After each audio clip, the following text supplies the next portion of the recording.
Good morning students.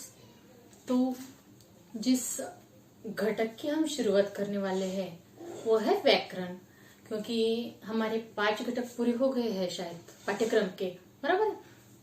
5वीं कविता आपकी हो गई है, मैम ने ली ना। तो आज हम जिस घटक की शुरुआत करने वाले हैं वो है व्याकरण। तो व्याकरण में जो आपके पाठ के नीचे का है 8वीं कक्षा में, वही व्याकरण हमें एग्जाम में आता है। तो इसकी डिटेल्स में जानकारी हम 9वीं कक्षा में लेंगे और 10वीं कक्षा में। 9वीं कक्षा में आपको पूरा डिटेल्स के सहित हम पढ़ाएंगे। इसी कक्षा में भी 8वीं कक्षा में भी पूरे डिटेल्स के साथ आपको बताया जाएगा। तो इसे आप आपके कॉपी में आपको लिख लेना है। तो शुरुआत में जो पाठ के नीचे है वो हम शुरुआत में लेने वाले हैं। तो जिसमें पहला है वर्ण विचार। व्याकरण में सबसे शुरुआत में क्या आता है? वर्ण विचार। तो वर्ण किसे कहते हैं? शुरुआत में वर्ण विचार। तो शुरुआत में हम लेते हैं जिसके बारे में हम चर्चा करने वाले हैं वो है वर्ण। तो वर्ण किसे कहते हैं? क्या है वर्ण?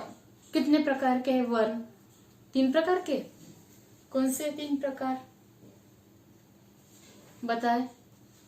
वर्ण के बारे में आपको सभी को मालूम है, जिसमें आता है मूंग दाल का वर्ण, उड़द का वर्ण, बराबर है?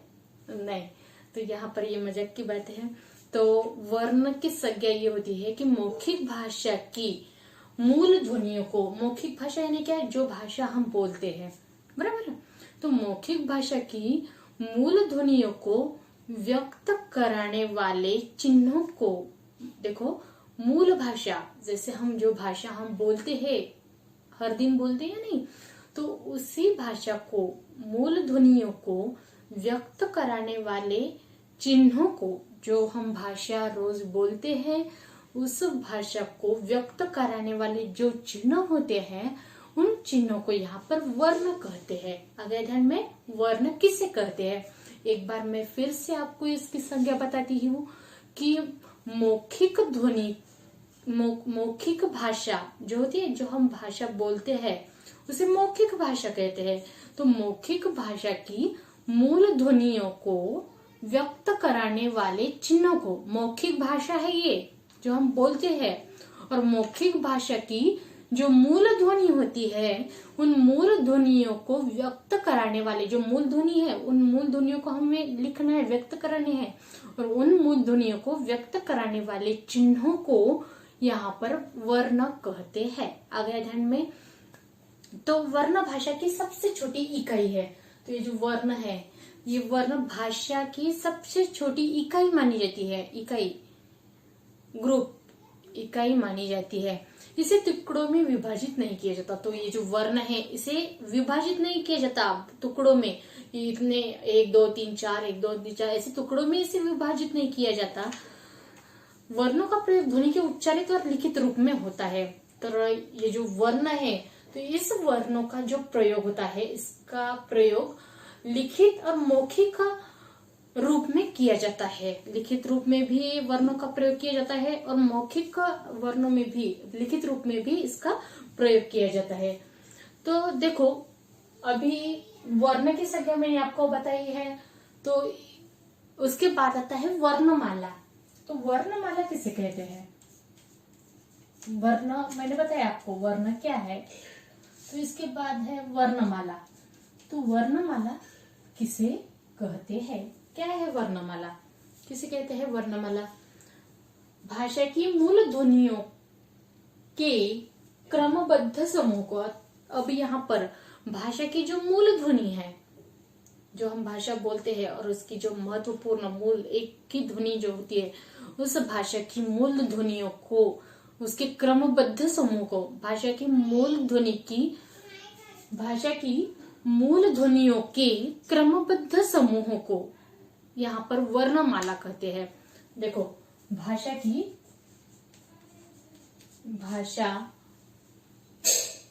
मूल ध्वनियों के, भाषा की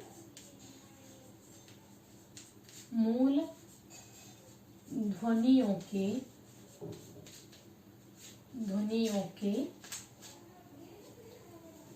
क्रमबद्ध समूह को, जो क्रम में आता है, क्रमबद्ध समूह को क्या कहते हैं? वर्णमाला कहते हैं। समूह को वर्णमाला कहते हैं। देखो अभी भाषा की मूल ध्वनियों के क्रमबद्ध समूह को, अभी भाषा की जो मूल ध्वनि है अ आ इ ई उ ऊ, इस मूल ध्वनियों के क्रमबद्ध, जो कि क्रम के बाद अ के बाद आ ही आता है, अ आ, ई के बाद ई ही आता है, क्रमबद्ध समूह को वर्णमाला कहते हैं। तो यहाँ पर जो वर्ण है उसकी संज्ञा हमने यहाँ पर देखी हुई है। उसके बाद वर्णमाला किसे कहते हैं, इसकी संज्ञा भी हमने यहाँ पर देखी है। अभी वर्ण के जो भेद है, उसके जो प्रकार है, भेद यानी प्रकार, वर्ण के भेद कितने हैं? वर्ण के भेद 2 है। कौन से वर्ण? साधा वर्ण, तीखा वर्ण, ऐसा है क्या? नहीं। तो वर्ण के 2 भेद है, जिसका पहला है स्वर और दूसरा है व्यंजन। देखो अभी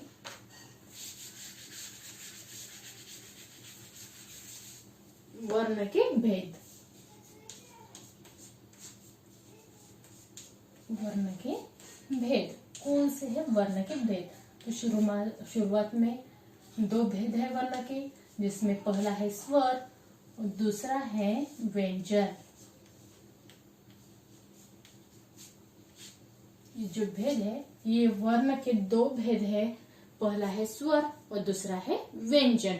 इसे 2 भागों में बांटा गया है। उच्चारण के आधार पर वर्ण को 2 भेदों में बांटा गया है। उच्चारण के आधार पर ये जो वर्ण है, इन्हें 2 भेदों में बांटा गया है, जिसमें स्वर और है व्यंजन। तो स्वर किसे कहते हैं? शुरुआत में हमें देखना है स्वर और व्यंजन। स्वर किसे कहते हैं? स्वर जिन वर्णों का उच्चारण, अभी स्वर किसे कहते हैं मालूम है अभी आपको सभी को?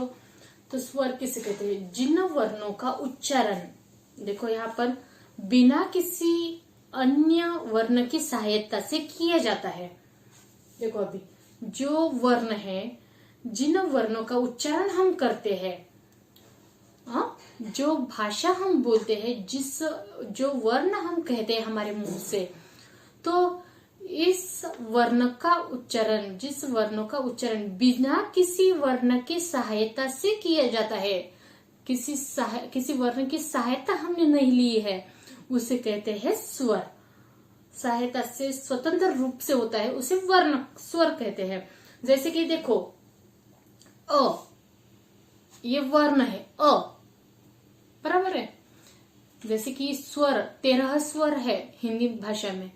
हिंदी भाषा में पूरे 13 स्वर है, और स्वर की संख्या क्या है कि ये जो स्वर है ये स्वतंत्र है, ये किसी की सहायता नहीं लेते, किसी की हेल्प नहीं लेते हैं। जैसे कि हम कहते हैं ना, अरे मुझे ये नहीं आता है, तुम मेरी हेल्प कर दो ना, मेरी नोटबुक कंप्लीट कर दो ना, ये इतनी कर सकती हो क्या? नहीं। तो ये जो स्वर है, ये स्वर किसी की सहायता नहीं लेते, किसी की हेल्प नहीं लेते। जैसे कि हम हमारी सहेली की हेल्प लेते कि अरे इतनी तो नोटबुक कंप्लीट कर दो ना यार, इतना तो पूरा कर दो ना, मुझे ये नहीं जमता, तुम कंप्लीट कर दोगे तो अच्छा होगा, ऐसा कहते हैं ना। तो ये स्वर किसी की हेल्प नहीं लेते, व्यंजन से नहीं करते कि अरे ये मुझे नहीं आता कि तुम मेरी हेल्प करो, ऐसा कहते हैं क्या स्वर? व्यंजन से नहीं। तो ये स्वर कैसे होता है? ये स्वर जो है ये पूरे स्वतंत्र होते हैं, अपना आप ये कार्य करते हैं, अपना आप ये काम करते हैं। तो स्वर की संज्ञा क्या है? जिन वर्णों का उच्चारण बिना किसी वर्णों की सहायता से किया जाता है, जो कि स्वतंत्र है, उसे स्वर कहते हैं। जैसे कि अ का जब हम उच्चारण करते हैं तो अ किसी भी प्रकार का वर्ण का उच्चारण, किसी भी प्रकार की वर्ण की ध्वनि यहाँ पर और नहीं आती है, इसीलिए ये वर्ण कैसा है? स्वतंत्र है, और ये किसी भी वर्ण की इसने सहायता नहीं ली है, तो इसे कहते हैं स्वर। तो ऐसे ही स्वर 13 स्वर हिंदी भाषा में पाए गए हैं, तो जिसमें है अ, आ, ये स्वतंत्र है। जैसे हम मुंह से कहते हैं तो ये सेपरेटली आता है अ, कहां पर भी ये टच नहीं होता। अ, आ, ई, उ, और कौन सा है? ए, उ, उसके बाद री, ऋषि का री, ए, ए, ओ, औ,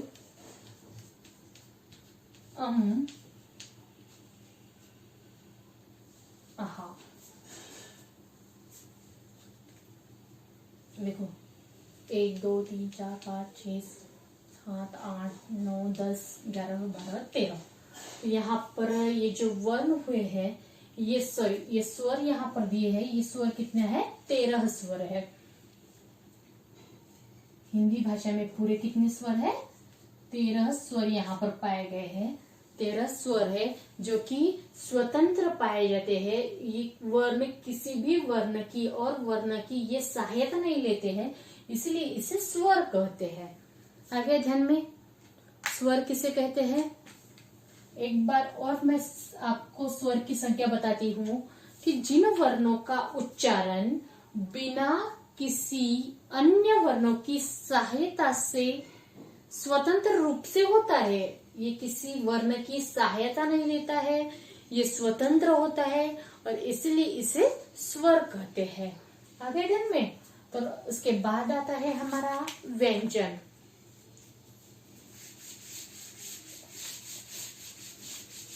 इसके बाद है व्यंजन।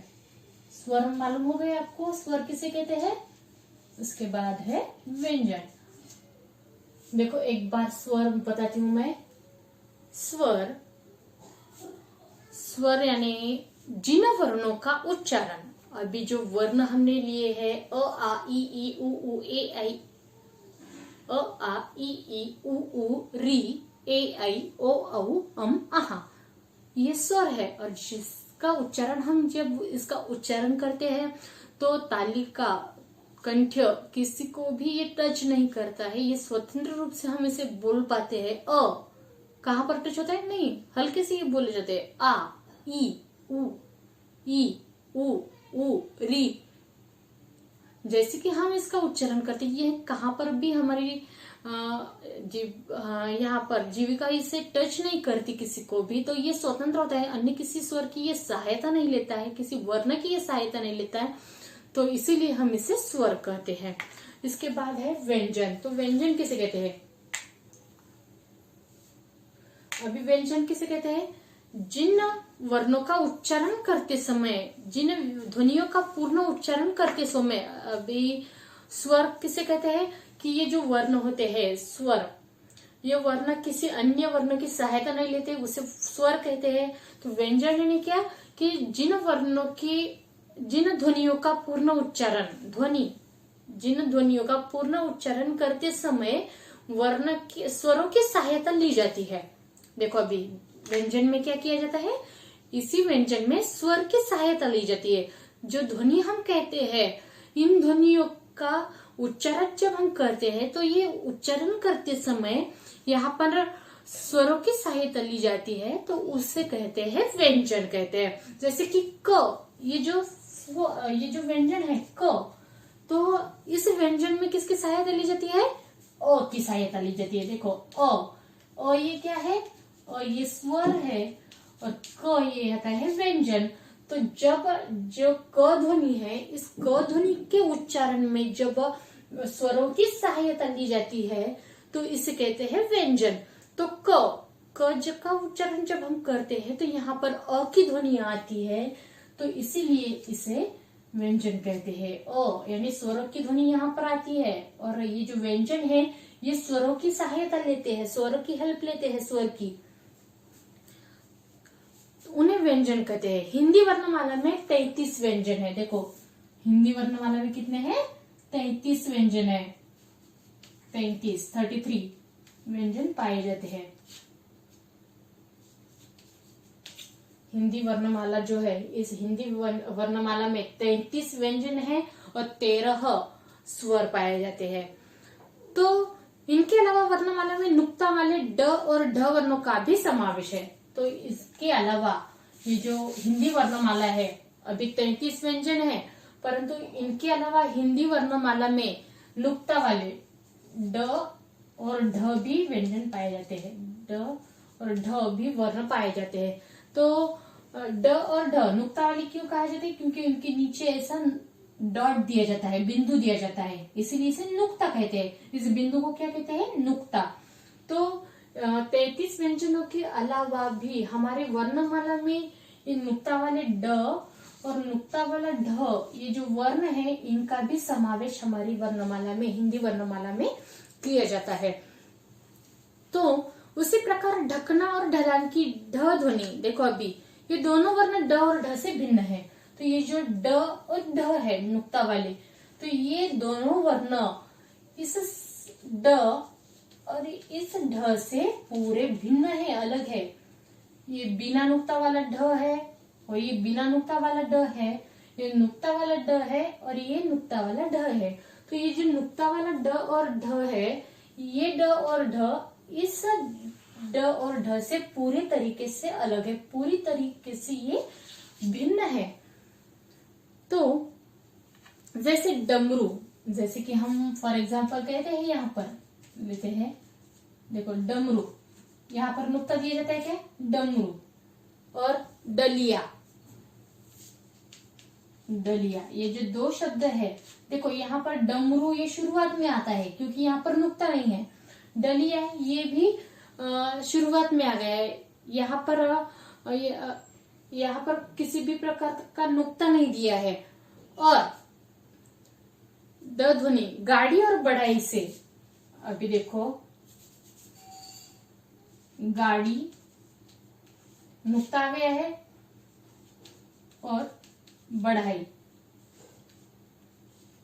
बढ़ाई, देखो अभी डमरू, डमरू, डलिया, तो हल्के से उच्चार यहाँ पर किया जाता है, डमरू, डमरू। तो यहाँ पर जो उच्चारण किया जाता है डलिया, डलिया, लिया पर ज्यादा जोर दिया जाता है, डमरू, डलिया। ड के ऊपर ज्यादा जोर नहीं दिया जाता है क्योंकि यहाँ पर नुक्ता नहीं है। अभी देखो यहाँ पर गाड़ी, ड के ऊपर ज्यादा जोर दिया जाता है, नुक्ता है यहाँ पर गाड़ी। और बढ़ाई, बढ़ाई, यहाँ पर भी ज्यादा जोर दिया जाता है। और ये जो नुक्ता वाले ड और ढ है, ये शब्द के बीच में आते हैं। कहाँ पर आते हैं? बीच में आते हैं, शुरुआत में भी नहीं आते, यह शब्द के बीच में आते हैं, गाड़ी और बढ़ाई। देखो जैसे डमरू और डलिया की ये जो ड ध्वनि है, ये ड ध्वनि गाड़ी और बढ़ाई से सर्वथा भिन्न है। डमरू और डलिया की जो ड ध्वनि है, ये गाड़ी और बढ़ाई से भिन्न है, क्योंकि जहाँ पर डमरू और डलिया का उच्चारण हम करते हैं तो यहाँ पर हल्का उच्चारण किया जाता है, और जब गाड़ी और बढ़ाई का जब हम उच्चारण करते हैं तो यहाँ पर जोर दिया जाता है।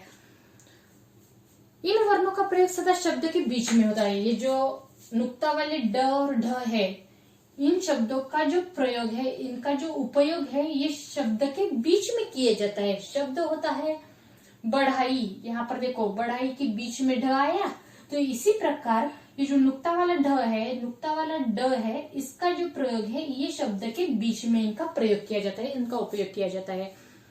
जैसे लड़का, देखो लड़का, फॉर एग्जाम्पल लड़का बीच में आ गया है, शब्द के बीच में। चढ़ाई, चढ़ाई आ गया है बीच में, शब्द के बीच में इनका प्रयोग किया जाता है। इसके अलावा और भी कोई संयुक्त व्यंजन है, संयुक्त व्यंजन का भी प्रयोग किया गया है। तो संयुक्त व्यंजन दो अलग अलग व्यंजनों से मेल से बनते हैं। देखो संयुक्त स्वर मतलब क्या क्या है? संयुक्त, संयुक्त यानी एकत्र, मालूम है? संयुक्त यानी एकत्र, समाविष्ट हो गए। तो संयुक्त व्यंजन है, ये दो अलग अलग व्यंजनों के मेल से बने हैं। अलग अलग व्यंजन के आपस से, उनके मेल से ये जो संयुक्त व्यंजन है, ये यहाँ पर जुड़ गया है। जैसे कि क्ष, त्र, ये व्यंजन है, क्ष, त्र, ज्ञ और क्ष, त्र, ज्ञ और श्र, ये क्या है? संयुक्त व्यंजन है। ये पूरे है संयुक्त व्यंजन, संयुक्त व्यंजन। तो इन्हें संयुक्त क्यों कहा गया है, ये आपको समझ में आ जाएगा। इसे संयुक्त व्यंजन कहते हैं, क्ष, त्र, ज्ञ और श्र। देखो हिंदी में इसे ज्ञ नहीं कहते हैं, हम मराठी में ज्ञ कहते हैं ना इसे, तो यहाँ पर हिंदी में इसे ज्ञ कहा जाता है। तो क्ष, त्र, ज्ञ और श्र, इसे संयुक्त व्यंजन कहा जाता है। तो संयुक्त व्यंजन क्यों कहा जाता है? तो संयुक्त व्यंजन ये जो हमारे व्यंजन है, संयुक्त व्यंजन दो अलग अलग व्यंजनों के मेल से बनते हैं।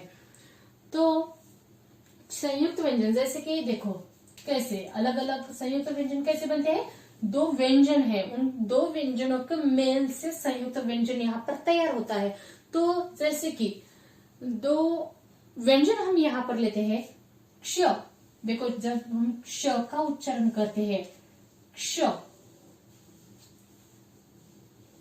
क्ष बोलो क्ष, तो यहाँ पर क की ध्वनि आती है, क्ष, तो ये ध्वनि कैसी है, हल्की सी ध्वनि आती है, तो इसे हलंत कहते हैं। ये जो लंगड़ा हम इसे कहते हैं ना, आप बचपन से इसे लंगड़ा कहते होगे, तो इसे हलंत कहा जाता है। क प्लस श, षटकोण का श, क्ष। देखो अब इसका आप उच्चारण करना है, अभी आपको इस वर्णों का उच्चारण करना है, क्ष। तो कौन सा व्यंजन तैयार हुआ है, संयुक्त व्यंजन क्ष बना है।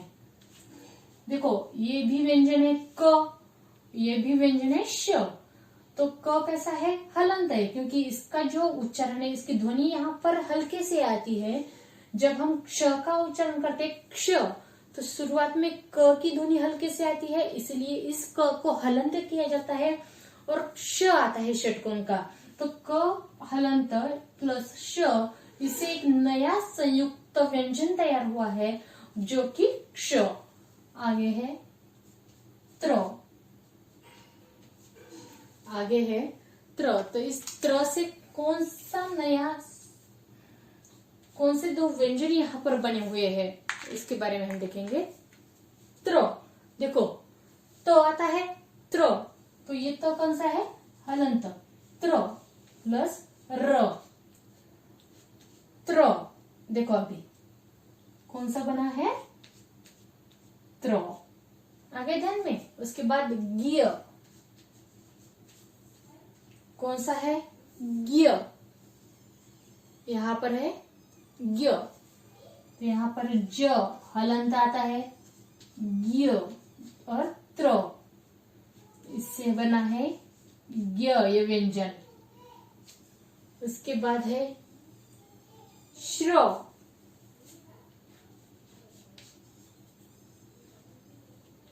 एक नया व्यंजन है श्र। इस श्र से एक देखो श्र, श हलंत प्लस र, इस श और र से श्र जब हम करते हैं तो श्रवण का श्र तैयार होता है। एक संयुक्त स्वर संयुक्त व्यंजन यहाँ पर तैयार हुए हैं। तो जैसे कि व्यंजन 33 है, इन 33 व्यंजन जैसे कि क ख ग घ न च छ ज झ त्र ट ठ ड ढ न त थ द ध न प फ ब भ म य र ल व श स ह। ये जो 33 व्यंजन यहाँ पर दे है, इन 33 व्यंजन के अलावा 4 और संयुक्त व्यंजन यहाँ पर है जो कि क्ष, त्र, ज्ञ और श्र।